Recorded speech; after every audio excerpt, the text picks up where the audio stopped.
this is not a bike. It's not a motorcycle either. Yet, you can power through the forest at a top speed of 50 kilometers an hour on this beautiful beast made out of aerospace-graded aluminum. And to prove that it holds up to its promises, we went all the way to Belgium to visit AMPYRE along with a professional dirt bike rider to push the limits of what is called an all-terrain scooter. Now we're talking! Alright guys, we're here with Arno and we are in amazing nature here in Belgium and we're gonna test ride AMPYRE today. I'm super excited because this is so cool, but I want you to tell me a little bit about yourself and to everyone explain, you know, a rough introduction of what this machine is. Yes, so thank you for visiting us. First of all, thank you for this long travel. It's amazing. And yeah, this is AMPYRE. This is the name of our brand, and you've got an all-terrain e-scooters. So as you can see, it's not a bike, it's not a motorcycle. This is a proper e-scooter because you've got no saddle, you've got no pedals, you've got a big hub motors, big battery, big power. So that's what it is. Alright, should we do a little riding? I think you should. Let's give it a ride. Let's go and get the helmets. Yeah. First. Here you go. Here we go. Yeah. Okay, just gonna get a little used to the standing. All right, off we go. Okay, so, woohoo! Oh yeah, that's, whoa, what a different way of riding a bike. What? Oh shit. Oh, I see what he means now. Like, I ride a lot of enduro bikes, like combustion engine bikes. And yeah, it's a little bit that kind of motocross enduro vibe, the way you stand, right? But, and then you have the thumb throttle, so you don't have to worry about whiskey throttle so much. Oh, it kicks out. Yeah, it's not the craziest acceleration, but that's what they say. He's going to change it with the torque. But you can get like a, okay, full throttle. Oh yeah, all right. Wow, suspension is so smooth. Woohoo! Woohoo! Here we go. Holy, oh, this is uphill, guys. Like, it's, you know, long uphill. Oh yeah, we definitely need to get in some trails. This is so cool. And it's like so light and nimble. You couldn't go this fast with a uphill with a mountain bike, like a pedal bike. Wow! Oh shit, that's so cool.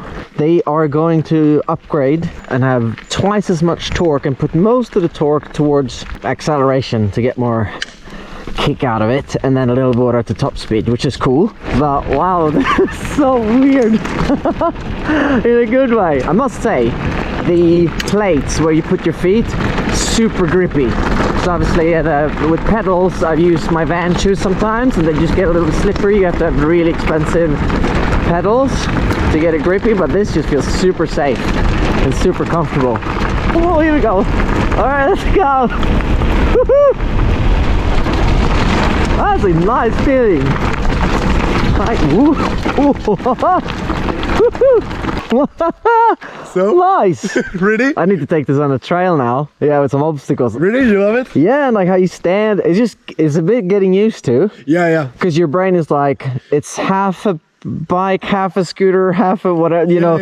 Yeah, so it's like a weird mix, but you get into it really quickly. And you still love the suspension? Oh, suspension is so good. With this kind of suspension, because of the linkage pivot design, as long as you apply torque, you're not going to have the rear who's going to squat. It's the opposite. The rear suspension is going to yeah. And exact opposite, when you brake from the rear wheel, it's going to squat. And the weight transfer, which is going to the front, so it's by this way it's always flat. Yeah, it makes it easier to go over obstacles and stuff. Yeah, absolutely. The whole history begins a few years ago when we were selling all-terrain e-scooters from another brand. When I first tried an all-terrain e-scooters, I directly fell in love with the concept. But, you know, I'm the kind of guy who really love to make the things my own. And we were like, we should make something with better components, with more power, with more range, with more everything. We were thinking, is it really a problem if the frame isn't in a L shape? Maybe a triangle will be definitely better. So we went with this kind of shape. By this way we were able to put a high pivot design, suspension design with a dedicated linkage for the rear shock. We wanted a big battery that you can remove easily. When you took it out, I was like, Yeah. oh, this is so convenient. Just a click, done. Next one, back. Absolutely, you just have 2 pressure screws to unscrew, remove the axle, and there you're good to go. Full throttle now from start and go. Oh, it's not too bad actually. Yeah, and then you pick up like a nice speed there. Okay, so this is full throttle, which is like just actually I let go sometimes. Oh, here we go. Oh, this is so steep. Okay, that's too heavy. We pushed it to the limit, but that is a very steep hill, and I also didn't have any speed coming up. At your local mountain bike trail, this would be so much fun. Here we go. Full speed ahead. Whew. Yeah, you did. Whoa. Now we're talking. Wow, it just flies all over the bumps. So cool. Yeah, brakes are really good. Quality stuff. Riding on these kind of roads with a pedal bike, even if it's electric, it's just not that fun, you know? It's just like you're just trying to get up the hill. And I'm not the kind of guy who likes that. I want speed. And this is exactly what you get. So even on flat roads or even a little bit uphill, you can have some fun. And you don't have to worry about pedals. Just stand there and enjoy it. All right, we're going to the next spot. So now we're on the road. I'm still getting used to just having my feet flat, but it's such a comfortable experience. Like, it shouldn't be this nice. Oh, here we go. Yeah, some like nice roots and stuff. Oh yeah. Oh, easy. Going into the little stream. Nice. Oh yeah. Woohoo! Woohoo! Woohoo! Oh, my ass is wet. I forgot that it spits. Obviously, it doesn't have a. Yeah, you definitely need some off-road pants. I did bring them. I just didn't put them on. Okay, let's go here. Easy to maneuver around. Okay, now if I'm stuck, can I grab it? Yes, I can. Haha, sweet. Oh yeah! Woohoo! So yeah, if you have a bit of momentum, that will be even easier. It's definitely all terrain, that's for sure. We had 2 options. First one was to cover everything, to put plastics on it and just to hide the battery, the cables, etc.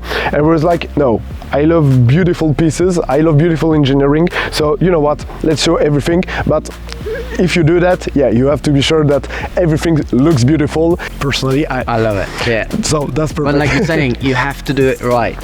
You have to if do it's it just right. cables going everywhere, it looks shit, it doesn't look safe. Like, it's all these things, so you have to make sure that you have the right components that are, you know, waterproof and are durable. Absolutely. So, because obviously they're not protected by anything, so you need to make sure if you're going off-road all terrain, that it still works perfectly, even if it's exposed. Absolutely. But it does give it an amazing look. Thank you very much. Like a skeleton, you know? Yeah, it took us nearly 4 years. It was a lot of time consuming, a lot of tried and errors. We made a first try with the first version that I show you, that I didn't design. It was the first prototype. It was the really first one, so you had it was the only one. So Mad Max bike, as I call it. Yeah, absolutely. But yeah, the cable routing and everything wasn't quite good on this one, for sure.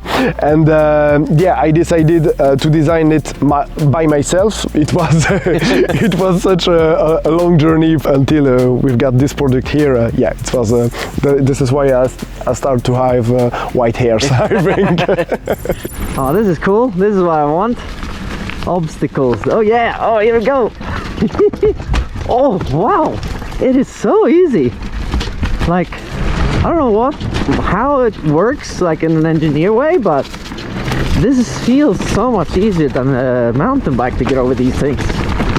Because this is flat, and like I wouldn't be able to just fly over these things as easily. Oh, this is perfect.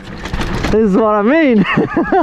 Woohoo! And because it's a thumb throttle, I feel it's way easier to control, because I can use both hands to grip the handlebar just to have stability and control, and just like dab a little bit with my thumb whenever I feel I need a boost, especially if you're not super good at riding like enduro motocross. Like, I'm not that good, and I would still be a little bit scared getting a whisker throttle here and there, especially on those bumpy things. But with this thing, not at all. I felt like super comfortable. 50 kilometers on this thing. Oh, I just jumped it. Let's go reverse way on this crazy trail. This is what I was looking for. Put it to the test, you know. See ya. Oh yeah. Whoa, whoa, shit. It was, wow, that was so smooth. Why I was surprised was that the bike just handled it. It was a big rock and it just wheeled over it like it was nothing. And I thought I was gonna fly away. Let's go up here. Oh yeah. Oh yeah, whoa, it's picking up speed properly. Woohoo! Oh shit, where are we going? We're still going. Okay, I lost the throttle there, or else we would have had some pretty good speed up here. Oh yeah, this is good. Yee-hoo. Okay, let's just stick to this trail. Woohoo! Love that. Awesome.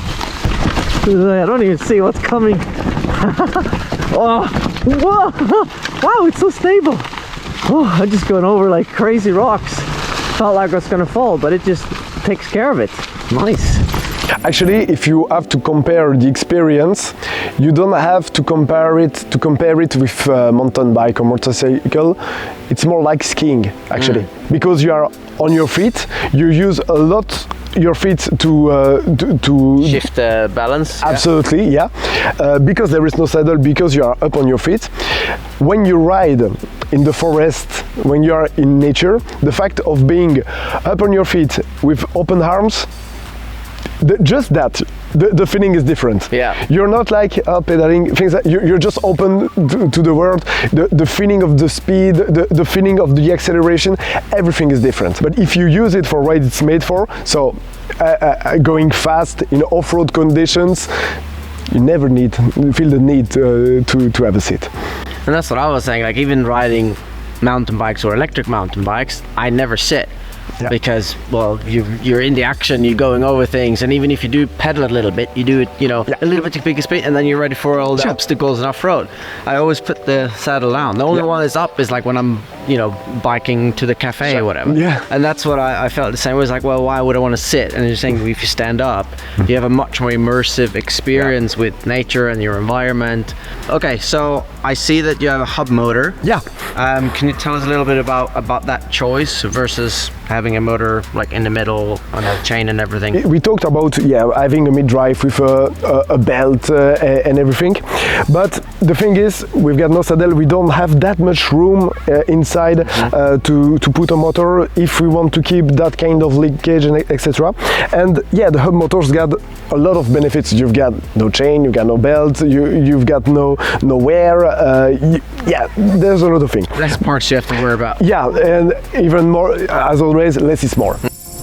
On the second day here in Belgium, we went into the forest to see how the AMPYRE Aero would hold up to a professional rider with big jumps. The Aero comes with two options for the front fork. Either a nice standard 170mm travel, which is perfect for most off-road conditions, or a dual crown 200mm, which lends itself perfectly for crazy downhill trails and jumps, like we will test out today with pro rider Matthew Van Ovelen.